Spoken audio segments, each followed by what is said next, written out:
We've talked about separation of layers in the browser. HTML for structure and content, CSS for appearance, and JavaScript for behavior.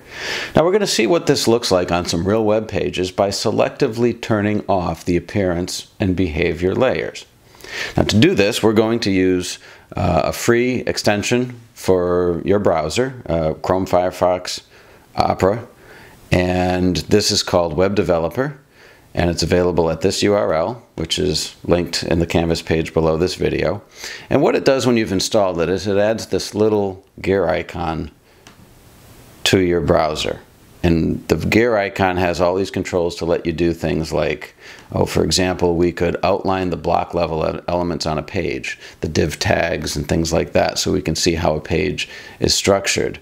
Or we could go here to images and we could say, oh, I want to see the dimensions of all the images on a page. So it lets you examine the structure and the styles of a page. It also lets you do things like display a ruler. I can use a ruler to measure an element on a page and see how wide it is, where it appears on the page, and so forth. Now what we're going to do with it is we're going to use it to disable CSS and JavaScript. So let's take a look at the Canvas page for this course. And you can see there's an awful lot of design elements on this page, the colors, the fonts, the images, the layout. You've got sidebar menus, the header, and so forth. This is all very deliberate.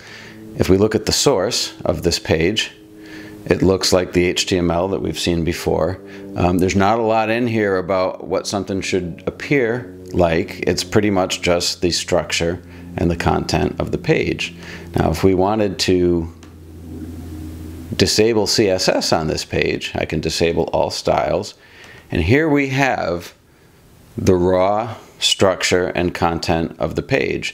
Everything we saw on the page before is still here, but it certainly doesn't look the same. So this is the level of appearance control that you get from the appearance layer of the browser that's provided by CSS. And if I turn it back on, oh, that's much better. So we're going to look at another example, and this example is for a JavaScript library that's used for letting a user easily add collapsible lists to a page. And you can go to this URL, it's also on the Canvas page right below this video. And what we're going to do is we're going to use the Web Developer add-on to disable JavaScript. And now I have to reload this page. And we can see that the collapsible behavior that was added by JavaScript is now gone. It turns out we can still see the content of the page. Now this is an example of graceful degradation.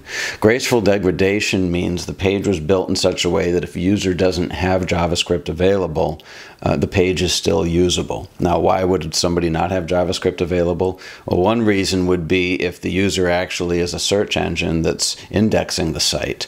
Another one might be a visually impaired user who's using a screen reader to navigate the page. So having graceful degradation is an important thing. If I also turn off the CSS on this page, now we see the raw HTML without any, this is just structure and content without any behavior or appearance being added.